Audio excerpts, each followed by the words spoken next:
playing from Bhavya Bharat.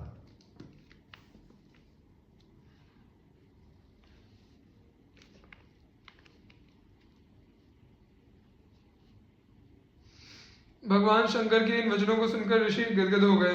वे बोले, भगवान, मैं तो आपके दर्शन मात्र से कृतार्थ हो गया और वरदान क्या मांगू। तथापि आपसे मेरी यही प्रार्थना है कि मेरी भगवान अच्युत और उनके भक्तों में तथा आप में अनन्य भक्ति हो। शंकर जी बोले, हे विप्रवर, तुम्हारी यह अभिलाषा पूर्ण हो। इस कल्प के अंत तक तुम्हारी कीर्ति अटल रहेगी और तुम अजर अमर होकर रहोगे। तुम्हें त्रिकाल विषयक ज्ञान, विज्ञान, वैराग और पुराणों का आचार्यत्व प्राप्त होगा। यह कहकर भगवान शंकर वहां से चले गए और महामुनि मार्कंडेय योग का महान सामर्थ्य तथा भगवान जनार्दन की एकांत भक्ति प्राप्त कर भूलोक में विचरने लगे और अब भी उसी प्रकार विचरते हैं। वे लोक में चिरंजीव के नाम से विख्यात हुए। बृहन्नारदीय पुराण के अनुसार महर्षि मृकुंड के तप से प्रसन्न होकर भगवान नारायण ने ही पुत्र रूप में उनके यहाँ जन्म ग्रहण किया था। श्री कश्यप जी, समस्त लोगों के पितामह भगवान ब्रह्मा ने इस चराचर सृष्टि को उत्पन्न किया है। सृष्टि की इच्छा से उन्होंने 6 मानसिक पुत्र उत्पन्न किए, जिनके नाम मरीचि, अत्रि, अंगिरा, पुलस्त्य, पुलह और क्रतु है। मरीचि के पुत्र कश्यप हुए। दक्ष प्रजापति ने अपनी 13 कन्याओं का विवाह इनके साथ कर दिया। उनके नाम ये हैं अदिति, दिति, धनु, काला, दनायु, सिंहिका, क्रोधा, प्राधा, विश्वा, विनिता, कपिला, मुनि और कद्रु। इन सब की इतनी संतानें हुई कि उन्हीं से यह संपूर्ण सृष्टि भर गई। अदिति से समस्त देवता तथा 12 आदित्य हुए। सभी दैत्य दिति के पुत्र हैं। धनु के दानव हुए। काला और दनायु के भी दानव ही हुए। सिंहिका से सिंह व्याघ्र हुए। क्रोधा के क्रोध करने वाले असुर हुए। विनता के गरुड़, अरुण आदि 6 पुत्र हुए। कद्रु के सर्प, नाग आदि हुए। मनु से समस्त मनुष्य उत्पन्न हुए। इस प्रकार समस्त स्थावर जंगम, पशु पक्षी, देवता, दैत्य, मनुष्य, हम सब सगे भाई भाई हैं। एक कश्यप भगवान की ही हम संतान हैं। वृक्ष, पशु पक्षी, हम सब कश्यप गोत्रीय ही हैं। इन 13 कन्याओं में अदिति भगवान कश्यप की सबसे प्यारी पत्नी थी।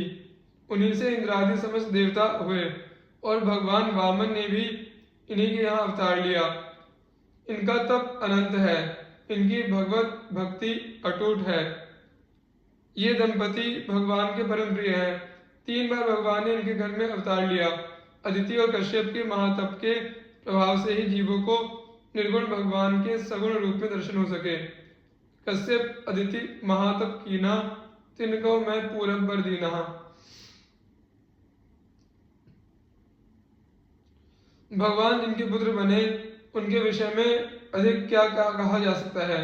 भगवान कश्यप की पुराणों में बहुत सी कथाएं हैं।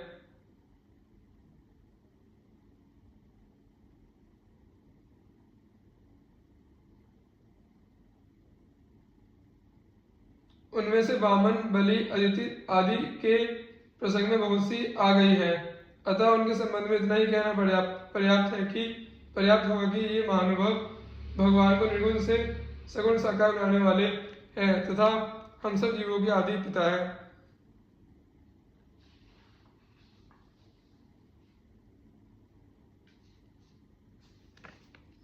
श्री पर्वत जी, इनकी देवर्षियों में गणना है। महाभारत में इनका और श्री नारद जी का अनेक स्थलों पर साथ साथ वर्णन पाया जाता है।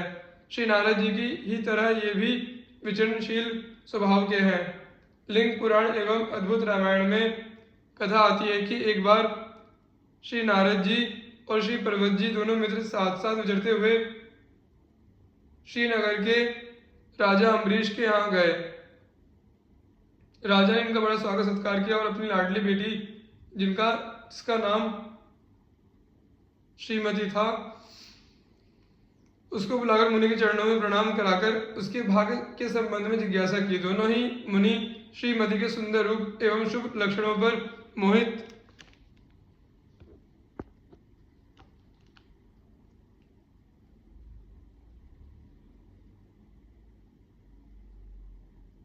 होकर उसको पृथक पृथक राजा से मांगने लगे।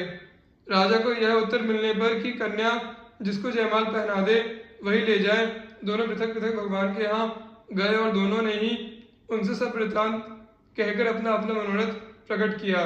नारद जी ने पर्वत ऋषि का मुख बंदर कासा और पर्वत ने नारद मुनि का मुख लंगूर कासा कर देने के लिए पृथक पृथक प्रार्थना की और साथ ही यह भी प्रार्थना की कि राजकुमारी को ही वह रूप दिख पड़े, दूसरे को नहीं। भगवान ने दोनों से एवमस्तु कहा। तत्पश्चात दोनों ही राजा के यहाँ गए। राजा ने बुलाकर कहा कि दोनों ऋषियों में से जिसे चाहो उसे जयमाला पहना दो। कन्या जयमाल लिए खड़ी है। उसे वहां एक बंदर, एक लंगूर और एक सुंदर धनुष बाणधारी पुरुष दिख पड़े। ऋषि कोई ना देख वह ठिठक कर रह गई। संकोच का कारण पूछने जाने पर उसे जो दिख रहा था वह उसने कह दिया और जयमाल धनुषधारी पुरुष भगवान श्री राम के गले में डाल दिया। भगवान उसे लेकर अंतर्धान हो गए। इस रहस्य को न समझकर दोनों ऋषि भगवान के पास गए और उपालंब दिए। भगवान ने कहा कि हम भक्त पराधीन हैं, तुम दोनों ही हमारे भक्त हो, अतः हमने दोनों को कहा किया। ऋषियों को जब ये मालूम हुआ कि यही कन्या को ले गए, दोनों ने ही उनको शाप दिया कि मम अपकार कीन तुम भारी, नारी बिरहा तुम हो वो दुखारी, कभी आकृति तुम कीन हमारी, करिए की सहाय तुम्हारी। बाद में जब इन्हें आत्मस्वरूप का ज्ञान हुआ तो ये बहुत ही पश्चाताप किए हैं और भगवान शाप के मिथ्या हो जाने की प्रार्थना किए हैं, परंतु भगवान ने शाप को अपनी इच्छा कहकर दोनों को समझा बुझाकर विदा किया।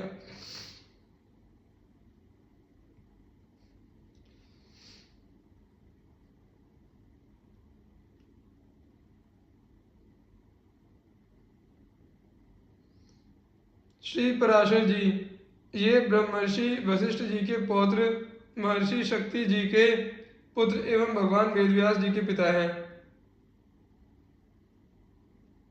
इनकी माता का नाम अदृश्यंती था। इन्होंने 12 वर्षों तक माता के गर्भ में ही रहकर वेदाभ्यास किया था। इनके द्वारा रचित पराशर स्मृति में धर्माधर्म का बड़ा विवेकपूर्ण निर्णय किया गया है। धर्म के संबंध में इनका कथन है कि जो मनुष्य परम दुर्लभ मानव जन्म को पाकर भी काम परायण हो दूसरों से द्वेष करता है और धर्म की अवहेलना करता है, वह महान लाभ से वंचित रह जाता है।